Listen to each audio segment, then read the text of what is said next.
So my friend and I used to Skype a lot. We would talk almost every day, but we never met in person.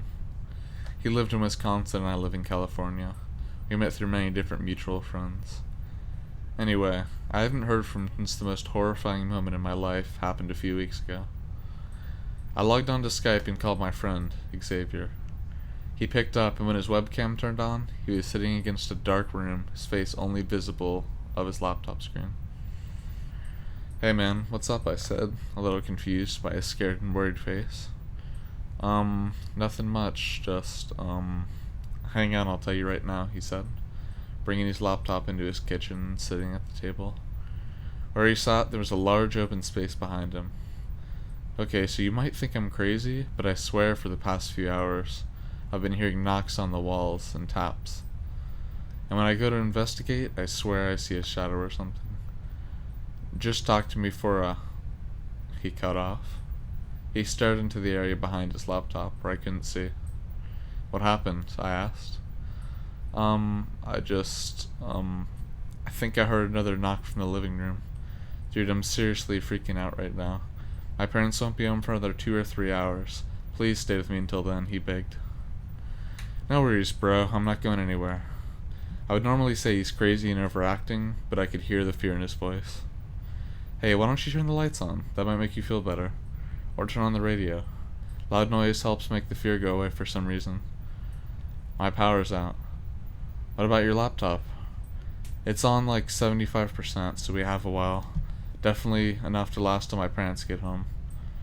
Oh god, this place is creaking and moaning. "It's alright, bro, I'm here. Did you tell your parents about the power?" I asked. "Yeah, they just told me to make sure the doors and windows were locked and that they'd be home in a few hours. They went to Illinois, so they're pretty far," he said. As he was saying that, something behind him caught in my eye.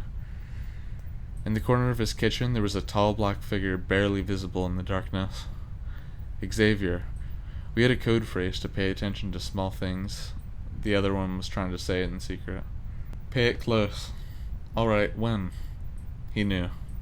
"There's..." I tapped on my table. "This thing about someone who's standing on this huge stage behind some famous person. I think he has the same last name as you." The color from his face drained as he knew I was trying to say someone was standing behind him. "Wait, like an article?" he said, shakily as he played along. "I don't know, I think I'm just tired and getting a little loopy," I said. "Well, just..." The figure behind him ran towards him and put his hand over his mouth. The thing put him in a headlock and dragged him into the closet. I watched Xavier fight with all his strength. The door closed and the call ended. I sat there completely horrified and paralyzed by what just happened. I snapped out of it and called Xavier, but it went straight to voicemail.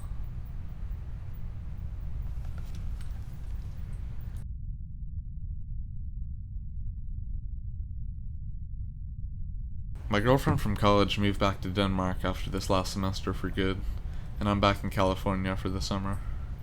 We decided that Skyping would be the best way to keep in contact, as we are unable to call each other now. Anyhow, about a week and a half ago we were Skyping and having a chat about fights and such, when I suddenly felt something wet on the top of my foot. I was sitting at my desk with my feet under it, so I had no idea how my foot could get wet. So I looked down. My girlfriend watched as I must have appeared to be in a minor breakdown, and I realized my foot was covered in blood. I ran downstairs to show my dad and told my girlfriend I'd be right back. Me and my dad came back up and looked around for anything that could have happened to drip blood on my foot. I went to the bathroom and washed it off, and I had no cut or anything that would hint at it being my blood. So I get back. I'm kinda creeped out, but I decide to simply ignore what just happened when my girlfriend asked me what may remain to this day the single creepiest question I've ever heard. "Who is that guy that walked out of your room when you went to get your dad?" My face drained of color, because I knew me and my dad were the only ones home that night. To this day, I brush the incident off as just some freak occurrence of random blood, but I can't shake the thought of the question because she said she watched him close the door as he left, the door that I left open on my way down.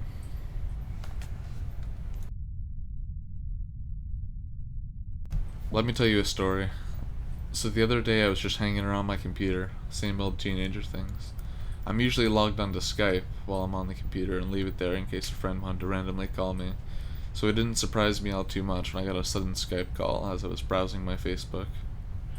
What did surprise me, though, was that I couldn't see who it was calling me. There was no name. There was just a blank space where there was usually a username to tell me who was trying to contact me. I figured it was just one of my friends playing a prank on me, so I said to the hell with it and accepted the call. There wasn't anybody there. It was completely black, so I hollered a hello. No response. There was nothing coming from my headphones, not even background noise when you hear a person speaking through the microphones. I decided to type out a message, simply sending another hello. There was no response to that either. I just decided to leave it, but for some reason I opened another window inside of the ending call. Just as I opened Facebook up again, I got a Skype message. Don't back away from me. Well, that's pretty creepy, I thought. I decided to message back, who is this? Suddenly the sound turned on, and all I heard was a loud, wheezing laugh. The camera was still black, but then it flickered. I couldn't make out what I saw at all. It was like trying to catch and remember perfectly a single frame from a movie reel with your naked eye. Almost impossible. I figured it had to be one of my friends playing a prank on me. But don't get me wrong, it was working. I was scared shitless. This time I decided to speak fiercely. Are you going to tell me who you are, prick? I heard the wheezing laughter again, but this time it came from behind me. I was almost sure of it, not from my headphones. I spun around quickly, but it was too dark to see anything. With the black screen from Skype call and my dark wallpaper background, there wasn't enough bright light to see anything around my room. I decided I must be getting paranoid and it was from my headphones, so I turned back around to the computer screen. I saw a small, dim light on the Skype video call. It seemed to be getting bigger and bigger. I shivered as I moved my head forward to get a closer look, and I saw a person's head move over the dim light on the screen. It was my head.